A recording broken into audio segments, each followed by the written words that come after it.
This is Optimal Living Daily, episode 1418, 4 Ways to Cope with Negative Emotions by Dr. Elana Miller of Psychiatry.com. And I'm Justin Malik, the guy that reads articles to you so that you can take a break from staring at a screen. And before we get to it, thank you to Lightstream. Consolidate your high-interest credit card balances to a lower rate and save with Lightstream. Get a rate as low as 5.95% APR with AutoPay. And just for my listeners, apply now to get a special interest rate discount. The only way to get this discount is to go to lightstream.com/old, lightstream.com/OLD. Subject to credit approval, rate includes 0.50% autopay discount. Terms and conditions apply and offers are subject to change without notice. Visit lightstream.com/old for more information. For now, let's get right to it and start optimizing your life. 4 Ways to Cope with Negative Emotions by Dr. Elana Miller of Psychiatry.com. This past weekend, I spent a day at a meditation retreat focused on the topic of how to handle negative emotions. It was good timing. In the last few weeks, any sense of equanimity I've been able to maintain through a lot of effort and practice has been thrown off by a series of small stressors that, in some, provided challenging to deal with. Thankfully, the retreat reminded me of a few core practices that are very helpful for dealing with negative emotions. You can't get rid of all bad feelings, that wouldn't be possible or desirable, but you can learn to handle tough feelings without getting caught up in their stories. Let me review some of the strategies with you.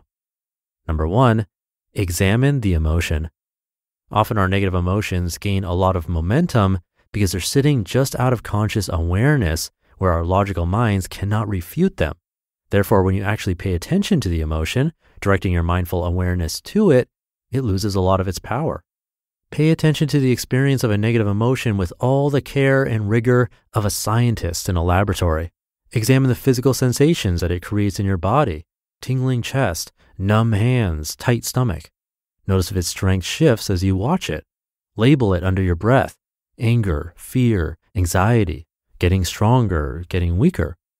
In one study done at UCLA, the sheer act of labeling negative emotions led to decreased activity in the amygdala, a part of the brain associated with the fear response, as well as decreased self-reported emotional intensity. Number 2, de-identify from it. Quote, "Don't believe everything you think." Bumper sticker. Often we take our thoughts and emotions really seriously. We assume that if we feel something, it must be true. We believe if we feel bad, it indicates a problem that we need to struggle to fix. But both negative and positive emotions are experiences that ebb and flow as an inevitable part of life. When you start to notice your own patterns, you realize that it doesn't make sense to get too caught up in the highs or the lows. After meditating for a while, I started to notice patterns in myself that would repeat over and over. I'd do a good job at something, like write an article I was really proud of, and then pat myself on the back for being so awesome.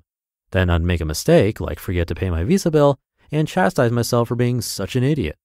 After a while, the whole thing seemed kind of silly. So now when I feel bad, I can at least relax knowing that it's a fleeting emotion that will change soon enough. So don't take your negative emotions so personally or so seriously. However you feel, it's not unique to you.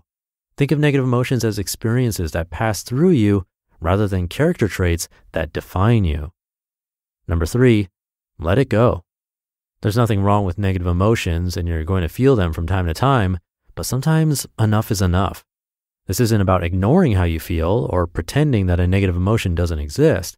Rather, it's about making a conscious decision not to get on the train and ride it to another station. Have you ever had the experience of getting upset about something and then ruminating about it for hours or even days? I know I have. What if you could choose to let go of frustrating experiences a little earlier, like say, after 1 hour, or 20 minutes, or 5 minutes? First, you need to practice noticing when you get on the train. Make a habit of paying attention when you get caught up in your top 10 annoyances. Maybe it's when someone cuts you off in traffic, or someone's running late, or you get criticized, etc. Notice what thought pattern it brings, probably something along the lines of how wrong the other person is and how right you are. When this thought pattern comes up again, notice and label it. Elana gets mad at stupid LA driver who cuts her off. Ask yourself, do I really want to get on this train again? Don't I have something better to do? Number 4, replace it. When it's time to get off the train, but you're having trouble letting go of a negative emotion, you can bring up a positive emotion to replace it. In Eastern philosophy, there are specific practices designed to help you replace negative feelings with positive ones. 1, practice gratitude. Write a list of all the things you're grateful for, or make it a habit. Write a gratitude list every morning, or think of 3 things you're grateful for before each meal, etc. 2, practice sympathetic joy, or the joy you experience for someone else's happiness. Think of someone you care about who recently had something good happen to them. Repeat in your head, I'm happy you're happy. And 3, practice loving kindness. Here's a phrase I like to repeat to myself when I'm meditating. May I be safe and protected. May I be healthy and strong. May I be happy. May I live with ease. You can also direct these phrases toward another person.